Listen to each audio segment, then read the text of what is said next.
Are you listening? Damn.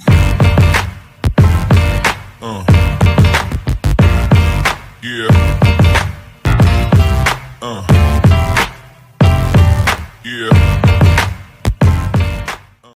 Sorry, another episode of Trash Talk. With me, as always, is TJ O'Connor. Tonight, we're joined by Bobby Lee, who's getting ready to fight for a 170-pound world title for CFCC Cage Fury Fighting Championships. There we go. I messed up. Let's just keep going.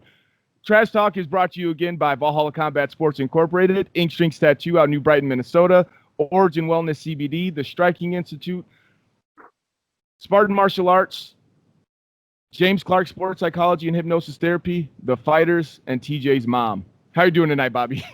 I'm doing great. How are you guys? Doing good. Now that I got all the word fumbles out, I should be good now. Yes. So the last time we had seen, you were scheduled to fight for Bellator. We had just seen that you signed a fight contract with them, but that got canceled almost immediately, right? How did that play out before we get into this fight? How did that play out? I think I was training for a couple weeks for that, and it canceled 1 week out. So the Friday night before the fight, I was told fight's off. But Bellator is like I'm a huge Bellator fan now. They compensated me for the work I put in for it. So I made the biggest payday of my life for a training camp. I mean, I didn't have to weigh in and I didn't have to fight. So I'm a huge Bellator fan. I feel like I owe them one. So maybe after the CFFC fight, maybe it's Bellator that was what's next. Oh, hell yeah, dude. I'm glad that they took care of you, taking care of their fighters, because we say it all the time. Fighters, you get paid for when you fight. You don't get paid for the training camps and all those things. So it's good to know that they took care of you for that, And leading into this fight, how did this one come to be, actually? How did you get the call for this? My manager hit me up and said, "Hey, are you ready for this fight?" And I never say no. I asked Brock, like, "Hey, do you think this is one I can win?" And he was like, "Hell yeah!" So he said yes. So I get back to the manager. Yes, it's on. Let's do it. And then I Google who it is and who I'm fighting, and then I go, oh no. But a couple of days of letting it settle in has been really good, because now I'm feeling like a lot more confident than I ever have in my life, because they stuck me in a world title fight. So it's like, I belong.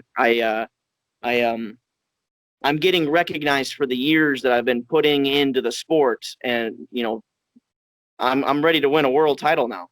Hell yeah. And you had the chance, like you said, you've been putting in the work. Your name's been out there performing on this at the LFA stage for literally years at this point, and putting in that work. And you mentioned, looking up your opponent, going, "Oh shit, now we got to go do it." This time, you get to hit in the airplane. You get to fly to essentially his hometown and go fight him for the belt.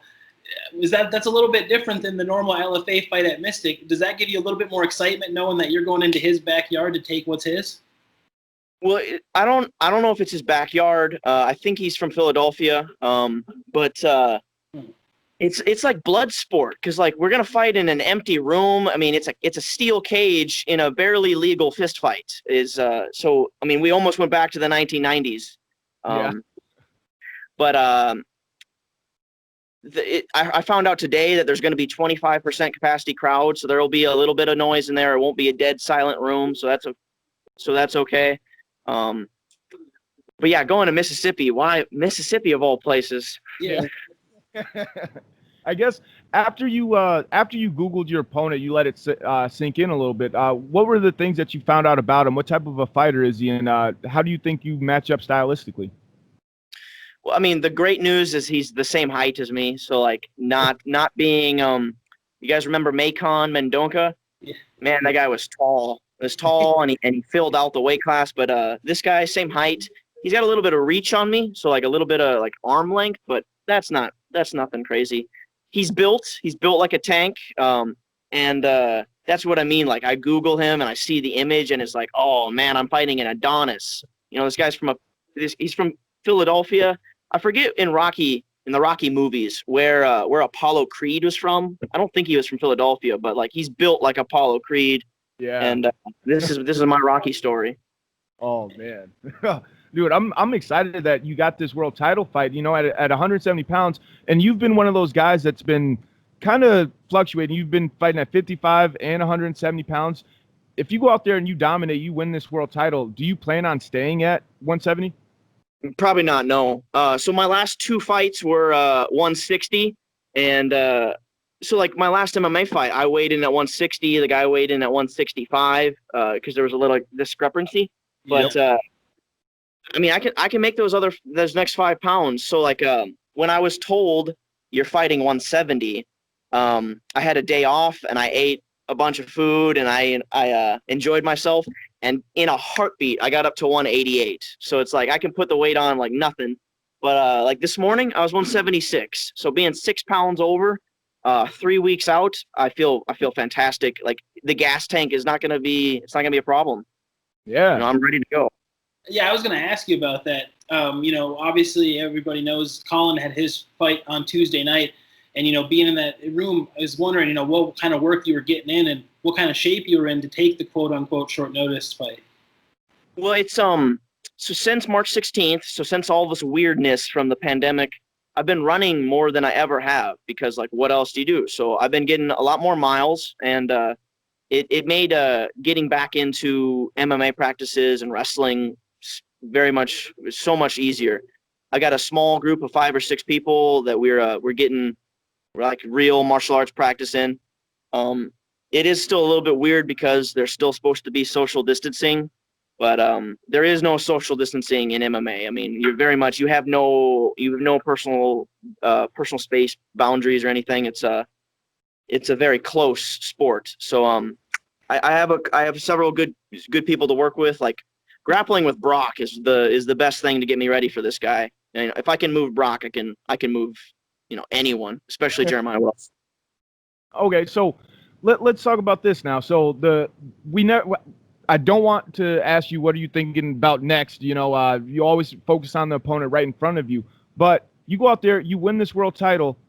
Do you stay with Cage Fury, or how does that play out? Are you going to fight for them again? Do you stay and defend the title, or regardless, let's say the fight doesn't go your way, you still fight for them after? That's a great question. So I was asked recently, like, what happens with a win, and I said, you know, honestly, it depends on how the win goes, like how the performance goes. One thing I want to say is that this fight, so like DC, Daniel Cormier and Stipe, they just fought and they were fighting for, you know, the title, the greatest heavyweights of all time or whatever, but like the greatest heavyweight of today. The only thing that we knew for sure coming away from that fight was that it was the right 2 guys. It was the 2 best guys in the world. So with Jeremiah and I, it's finding out who the best fighter in the world is outside of a major organization. So if Jeremiah, if he wins, I'm gonna put in that championship level effort where it's like undoubtedly I'm the number 2 guy in the world. So like, all right, I'm already that number 2 guy in the world because I'm the guy in that spot.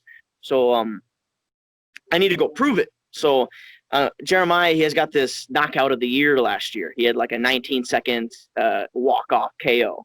That's not the kind of fight that he's getting this time. Like he's gonna have to be ready to, you know, put the work in. So where I go from here with a win, it depends on how it goes. If I spinning wheel kick, knock him out, knockout of the year, who knows? But like I said, I feel like I owe Bellator.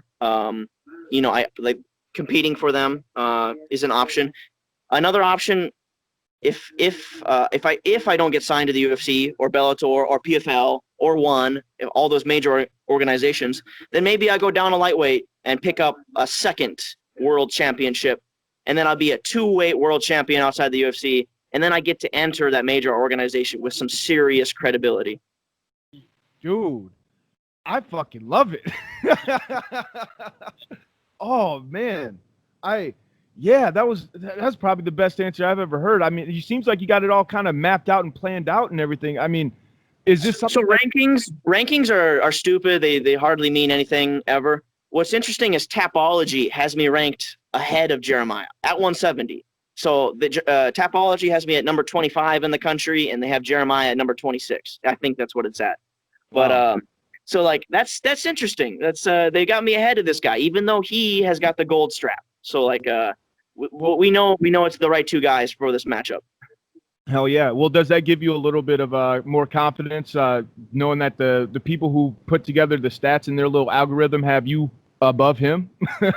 Yeah, I'll try not to take too much from that. But the thing I'm looking at right now is like, so I just got my brown belt from Brock, and that means a lot to me. I've been putting in a lot of years with him, and to be recognized for that and to get that brown belt feels really good. And like this guy Jeremiah, he's got a brown belt too. So like we got to go out there and find out who has the world championship level jiu-jitsu. And like I want to go and submit this guy and tell Brock, hey, that was some black belt level jiu-jitsu. I mean, I don't need to be a brown belt forever. Hell yeah, dude. I fucking loved it, man. I mean, it's like how I was saying, it seems like you got this all kind of planned out and mapped out. Is this something that you guys talk about all the time, you and your coaches, you and Brock? No, I mean, he doesn't make a big deal about the rankings. He doesn't one more time, ask me the question. I'm sorry.